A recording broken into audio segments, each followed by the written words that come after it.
Hello everybody and welcome back to Minecraft in our survival single-player world. Or the world that would become our survival single-player world.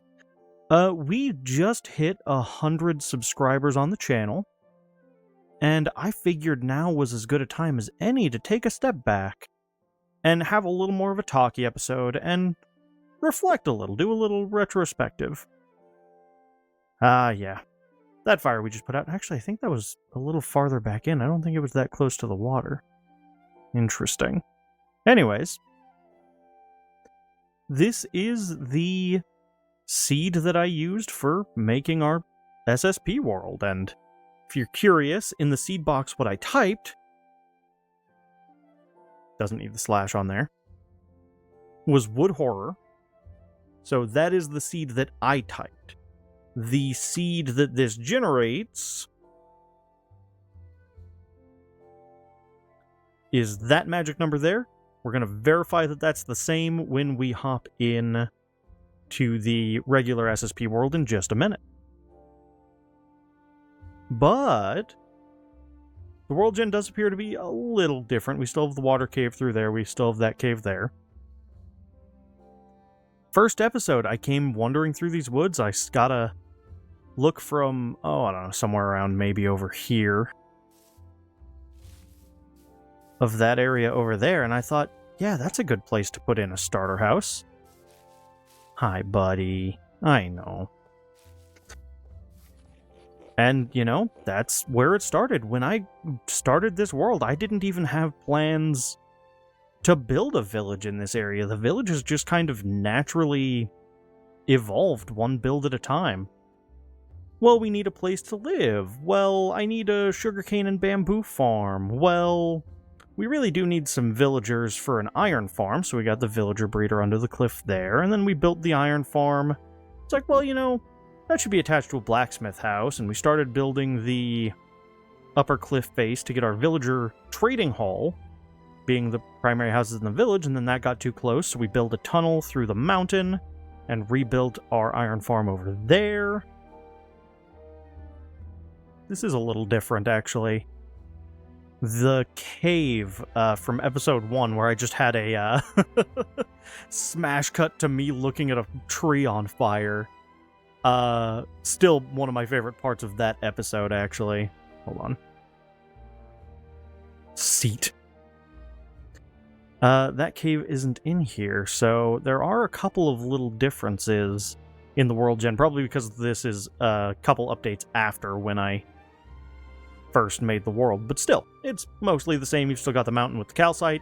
This area is structurally mostly the same. We actually built the cliff that the village sits on, and then that upper cliff face as well. So we did a lot of terraforming through here.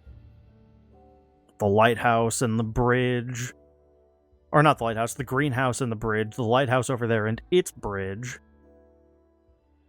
Let alone, and I flew around this. This is my second time recording this little chat because OBS decided to brick my last recording, so I've already done a little bit of this retrospective already. You're getting the Mark II of it, but over there we've got the little island that we used as the base point that we built our mob farm over. Way back that way. I didn't fly that far because none of us want to sit through that right now. We had the witch farm. And this was actually the feature I specifically wanted this seed for. This specifically pale garden surrounded by a mountain ring. This is the exact feature that I wanted more than anything else when I was picking my seed. And big plans for this. As you guys know, this is getting dug to bedrock in our world, but it's really interesting to see the version of this world that hasn't been modified or changed or built in yet. And man, we've barely touched it, and yet it feels like there's been so much progress already. I mean, the village, the area over here, is completely different. But yeah, this was just a quick little retrospective on where we started. I'm gonna hop over to the regular SSP world, and I'll see you guys over there. Alright, guys, back in the proper SSP world, and man, it's wild how much things have changed from just wanting to build a starting house. Which I'm really proud of this house. I think that I don't step back and appreciate it enough, but I'm really, really proud of this starting house. We still have to do most of the interiors in it, but we'll get there. Let's see if I can remember the order we built things in. It's a little jumbled, but I know, obviously, the first couple episodes, we were building the starter house. I always forget the little details, the window box, and the little arched frames over both of these windows, and then after that, I believe next we did the bamboo and sugarcane farm, which later we upgraded with this little covered area and the melon, pumpkin, and cactus, which this has been churning away in the background. Let's see, after melon and pumpkin and after the bamboo and sugarcane, we got the villagers from across the desert over there. We're going to visit there in a minute as well, which now live under there, and we started our villager breeder. And we made an iron farm. And the original iron farm, like I said in the little retrospective side of this, was underneath this little covered area, covered workshop outside of the blacksmith house, which the blacksmith house itself, this just set as a little cover for, I don't know, 10, 15 episodes, and we just had the iron farm underneath here. And the blacksmith house didn't even end up getting built until I had already moved the iron farm over there. Speaking of moving the iron farm, I believe we didn't move the iron farm until we started getting the village houses in, and then these houses over here were close enough to make the iron farm stop working. So then we made the effort to dig out the tunnel, which we'll go take a look at right now, so that we could move the iron farm. Oh yeah. Small note from the last episode, before we go continue our little retrospective journey here. I did name our bird Arsonist. I know, buddy. So, he did get named. But let's see. The tree. We'll come back to that. We'll come back to that, because it's not its time yet. We're going to ignore a lot of stuff running through the village real quick, because we're going to talk about it in a minute. We got the tunnel in, which just runs all the way to the other side, and we've got one wool farm in here. I plan to put modules for every color of sheep through here.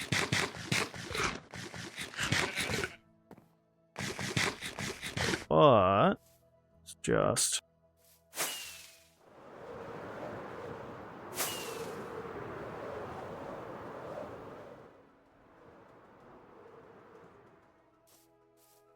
hop over here, and here we've got our iron farm, which, if we take a little cheeky peek under here, we just have a bobbing zombie and 3 villagers who get to live in perpetual terror.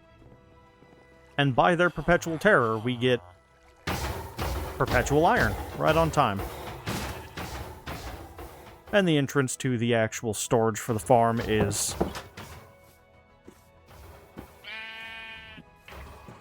there we go. Down here. And we have bone meal being produced by the flowers coming through, and we have iron blocks being produced because of this little nightmare of redstone built right alongside the villager chamber. While I was building this, there would occasionally be 3 tall spots in here that those guys would try to spawn in. And so I would have to go back through and clean up the little pockets that appeared. So, that's the redstone in there. And if you guys want more of an explanation on that, let me know and we can build it not underground. But it's a relatively straightforward setup that pretty much matches stuff that I've already shown in the Redstone series. Oh, ran out of rockets. It's not going to be the only time we do that today. So after we moved the iron farm over there, then I got the idea in my head that the village needed to have a centerpiece. And I mentioned, like, trying to figure out what I wanted to put here a couple of times. And I ended up settling on this tree design. But while I was designing that, I was also figuring out how I was going to do a bee farm. And I had some hive boxes back here, and I was kind of figuring out the process, what I wanted it to look like. And that's where the greenhouse came in.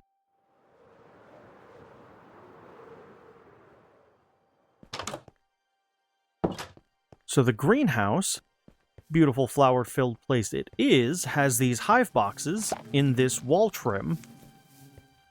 And behind that wall trim, I do still need to get a sniffer. I keep saying this and not doing it. I need to get sniffers and get the last 2 flowers for in here. And I need to build a glass case for the nether or wither rose. Wither rose, that's the one. So down here we have sort of the service area for the greenhouse. And back here behind the service area, we have all of the redstone for the hives, including the system of droppers and water flow. Back over here, this is a water vader that sends glass bottles back to the top to refill the honey section up top. And then I need to double check at some point the shears for the honeycomb section. It seems to be doing fine. I think it's doing all right. So, anyways, take the service exit back out. Make sure it's not nighttime real quick. Not that setting my spawn here helps me in any way, but from there we got the idea that we needed to have in roads, or to have a bridge there, because we were initially just kind of walking the long way around. And that wasn't going to do. And so we got this bridge, which I'm phenomenally proud of. I really love how this bridge turned out. I think that it's absolutely phenomenal. And it's perfect for this little area. It's really fun to fly under with the elytra, coming from that way, dropping under and shooting back out this side. Let's see, from there, obviously we put in a large wheat field, not because I made it a thing in the first episode. I can't eat wheat, I have celiac disease. But I can use it for all of the packed mud we need. So let's see, after that, what did we put in next? We finished the village, we started doing our cliff-facing terraforming job along here. We did the full blacksmith's house, which we still need to do an interior on. Then we did the barn. And there's probably some steps in between here that I'm missing. But it's been 33 episodes. I'm just trying to rattle loose, 33 episodes? An episode a week. That's 33 weeks.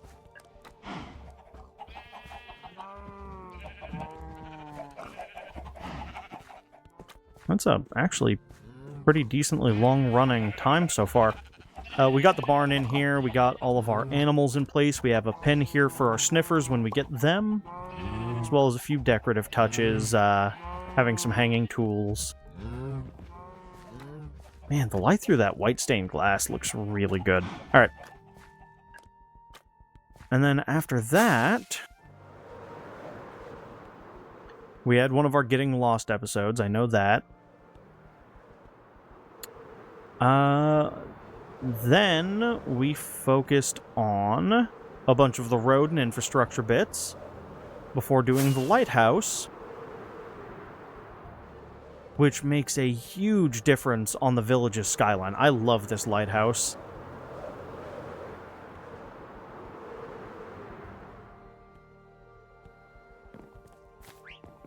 But there were a couple things we did in between all of those tasks. And we're going to take a quick look at those. So in between all of that, we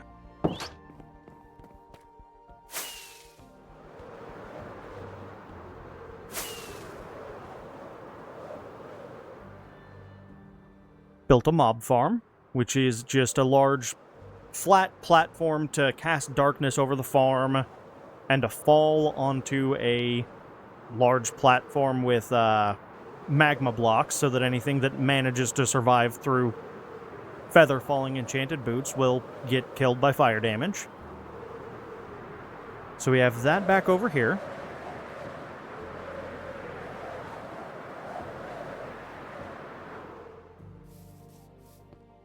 And a nice little storage area underneath. Some kind of dim light being cast from under these leaves. And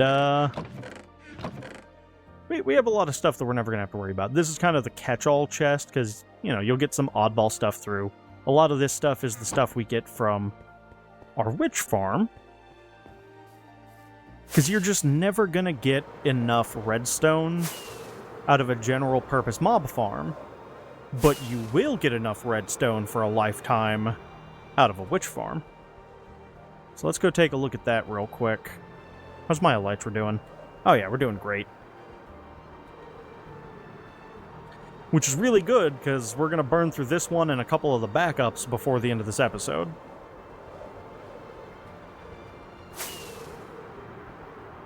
And while we're flying over to the witch farm, again, I just want to say thank you all so much, everyone who has subscribed to the channel, for helping us push past that first big hurdle, 100 subscribers. That is huge. And we've got a lot more to go. We have a lot of really cool ideas for this world and a lot of things that I'd really like to build. The long list of things that I've always wanted to do in Minecraft and have just never gotten around to. So, this world is going to get more and more populated the longer we stay in it. Everything the light touches we will eventually build on. And ideally, I'd like to interconnect all of our builds over time so that everything has a path to everything else, even if some of those are through a nether hub, which is an upcoming project, I'm sure. I'd like to have that. So here we have our witch farm. We have a lovely button here that will retract that block witches land on, and the reason we have it set up like this is so that we can build up until witches start taking damage from mob cramming. And then we can drop them in here where they're going to be drowning underwater, being damaged by fire, and being damaged by us with a sweeping edge sharpness 5 sword. You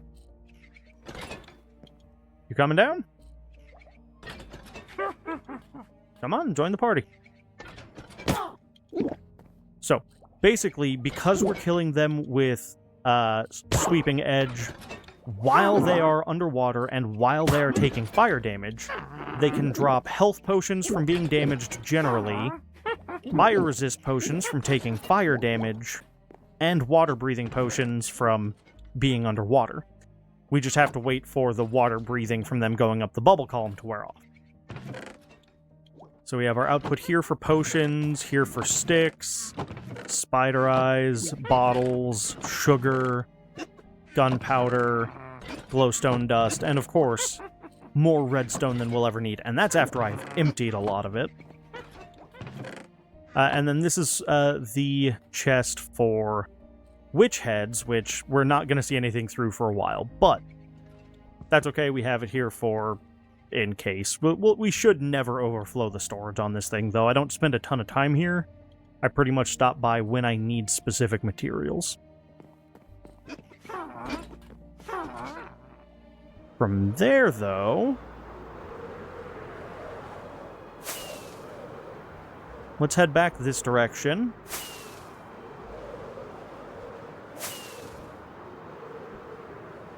And while we head back towards the village, I just want to take a second and highlight some of the incredibly kind comments that I've gotten. So I'm going to open my phone real quick while I'm flying and hopefully not crash into anything, so that I can go to the screenshots that I've taken of some of the really nice comments that I've gotten.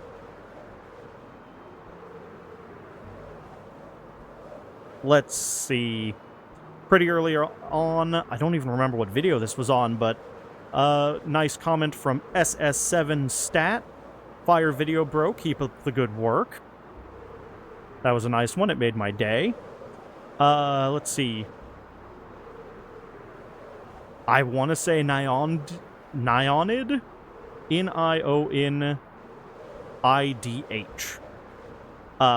They commented, "Whoa, I began watching and fully expected this to be a big channel. So pleasant to watch. Thanks for taking us along on the journey." Phenomenally kind comment. And we're about where I'm heading, so we'll read a couple more here in a little bit. So many nice comments from you guys, though. Your comments really make my day sometimes. So here is what we actually started this specific seed for. This incredible pale garden in a mountain ring. And I do think this is bigger than it is in the current version. I think that you have to go to an older version to get the same setup. Speaking of which, real quick. I'm not sure if that's the same, but you guys can double check me on it. That's what this is showing for the seed, but all I had typed was wood horror. It's possible with version changes that may be different. I'll double check it between this and the next clip and verify. But yeah, we got this hole started. I haven't made much progress on it in a little while because I've been very busy in real life, but the plan is, now that I have just an absurd amount of smooth stone and cobblestone, I'm going to start clearing some of this down with moss so I can build up my moss storage and just chip through as much of this as I can that way. That should speed up the process a little bit because I can just use my Efficiency 5 netherite hoe, which seems incredibly unnecessary, to fly through that as quickly as possible. And of course we have the totem of pillager patrols that I have killed while digging the hole. And we've got one final thing to take a look at before we move on to the next bit of reminiscence, which is over in the village across the desert. So I'm going to point in that general direction, start gliding, and we're going to go through a couple of the other really nice comments that I've gotten.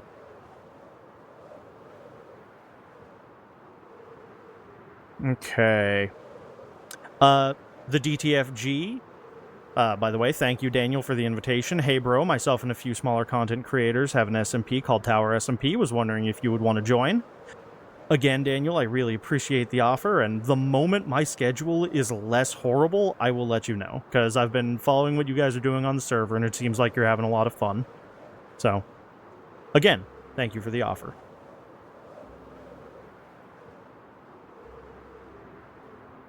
Let's see. From Computador W9F, so underrated, love your video, and then asking if everything applied to Bedrock as well from one of my Redstone videos, which most of it did, but I went through and did that. Also, on my first Redstone video, the Redstone Basics one, this one's a little bit of a longer comment, so I might wait until we land here.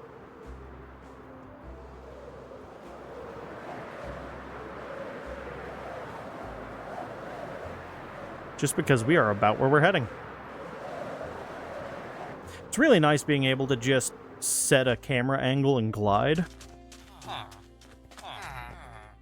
Here, we had planned to build our own shrine, but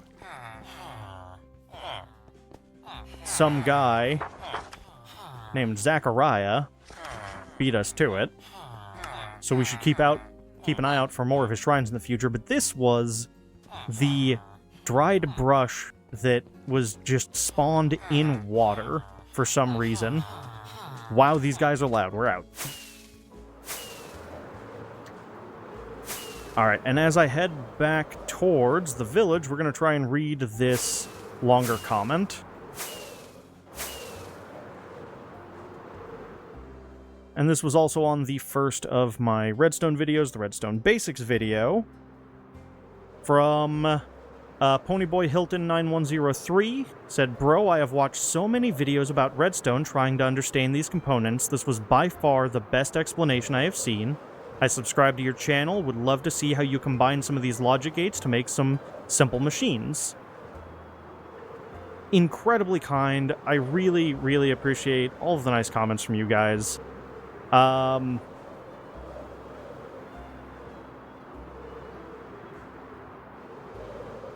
don't know. I've been incredibly overwhelmed by just how kind your comments have been. I am Simsing. You comment on all of my videos since you subscribed. I really appreciate you. Your first comment you left on one of my videos, "Remember me when you are famous." I gotta tell you, I'm not going to easily forget. You are awesome. You have commented, like I said, on every video that I've put out since you subscribed. And it makes my day every time. It's incredible. Even days where I'm, not feeling great and I forget that I even have a video publishing or posting that day, I'll get your comments, I'll get the notification for them, and it brightens my day. So I really appreciate it. Thank you. Let's see. We're going to try and get through one or two more. Hold on. Trying to operate my phone here. We have Grant Rechton 5591. I hope I pronounced that correctly. Who said, "Just found you. And I'm grateful for the algorithm." And while that sounds a little bit like techno-deism, I really appreciate it. It's a very nice comment. And then we had Olivia Burse 7743. Again, I hope I said that correctly. "Just got recommended this vid. Definitely going to binge your other episodes. Your builds are absolutely beautiful." I really appreciate it. So, along with our regular retrospective, I just wanted to highlight some of the really nice comments. That's not even all of them. That's just a handful of the ones that sort of stuck out in my head. But I think at some point we're going to have to find somewhere to build a giant refrigerator and just pin all of the really nice comments to the fridge. Anyways, with that, we're done with the village area. Oh, nope, we're not quite done with the village area. I almost forgot one very important thing. Obviously, we've looked at the tree. I love this tree from every angle I see it. I'm so proud of it. And we've got the village houses, the roads all the way through. It feels like you're in a proper village, but all of the armor statue builds, I think, bring so much more life to this. These guys sharing lunch. Over here, you've got this guy watering the plants and the little watering can. I am so proud of how that watering can came out. Every time I come through here, that just makes me smile. We've got Grandma over here on the bench knitting a scarf. I love it so much. My favorite armor stands in the entire place, my favorite armor statues, is these two, though. The kids looking out at the sky. Especially when you get, like, the night view with the constellations or, like, a rainbow coming across the sky here, and they're just pointing at a beautiful rainbow. I love it so much. These kids make me so happy. And then, of course, we have this guy here with his book. Maybe he's writing poetry or song lyrics or just journaling. And then, of course, the final piece of life here in the village for now, because there are going to be more, I've enjoyed these so much, is our cod-headed flower vendor with his little flower cart. And this was a lot of fun to put together, too. I'm really proud of how it came out. Using the shields as rails across, using the spears as pole handles, using terracotta, 2 different terracotta blocks per each one of these to create these kind of flower pots, and then the flowers standing in them. I don't know, I think it brings a lot of life to the space, having the armor statues. I'm so glad that I've been able to sit here and play with those. And then, of course, we've got a couple build spots that we've marked out. We want a stable here. We're going to build a little platform for a crane that we're going to put up there so that we have a little loading area. And then over here, we're going to build maybe a bakery we had talked about. So there are plans to continue expanding the village. There's also going to be docks and a warehouse district past the lighthouse that we've got to clear some room for. And I don't know, every time I think about this village, every time I come through here, as much as none of this was planned, it just feels so good and so correct, and it's really become sort of the hub of the entire world. I've built other stuff kind of satellited around it, but this has really become the central point. And, you know, eventually we're going to build mega builds and other things, and castles and keeps and towns, but I really do think that I'm always going to return back here, and I don't think this project's ever truly going to be done. So, for something that's just been a series of kind of whims and ideas strung together, I'm really happy with it. But, speaking of whims, our next stop is going to be the locations we built on our Getting Lost episodes, which, since last time we talked about this,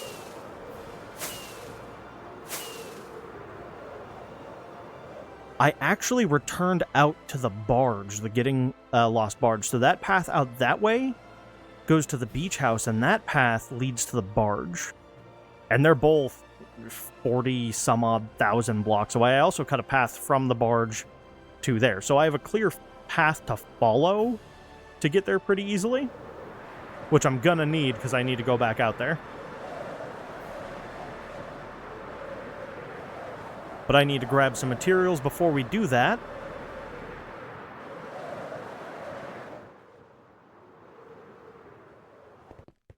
So I am going to get a few things together, make sure that I've got my spare elytra all packed in my ender chest, make sure I've got my ender chest. Yep, I did pick it up. Perfect. And even if I didn't, I'm pretty sure I've got, yeah, a bunch more in here. So I can actually make sure that I leave one at both of those locations. Eventually, I need to build a proper nether hub. That is maybe more of a sooner rather than later project, so that we can start linking it to some of these much farther out builds that we've got, especially since I think that from these farther out builds, the Getting Lost builds, we will eventually be building some more stuff. So I'm going to grab a few materials, I'm going to grab a few things that I'm going to need for the flight. I'm good on food, but I'm going to need a lot of rockets, and I need to make sure that my elytra are all repaired. So I am going to get some stuff ready, and I will see you at the barge. Alright, guys, we are on final approach to the island. As you can see, we have a long path back that way, back towards home. I love this floating island, but this island here is where we've got our lodestone set, but the actual spot we had to build at was here floating in the water. So we have our lodestone, and then on top of it, an ender chest. But our actual build is this barge, which, by the way, guys, I love how this barge turned out. What inspired these Getting Lost builds is, what I'll do for build practice when I just want to practice building something is, I'll hop into a brand new creative world, and where I spawn, the exact spot I spawn, I go, 15 blocks this direction, 15 blocks this direction, 16 blocks this direction, 16 blocks this direction. and I'll get a 32 by 32 square area. And that is my build area. Wherever it is, however crazy of terrain it may be, that's where I'm building. And in most cases, I try to incorporate a custom tree like we did at the beach house, which we'll see here in just a minute or two, but this obviously was just a square in the middle of the water, no land, so building a tree on it really didn't make any sense. So it got a special exception to the tree rule. But let's go take a look at it.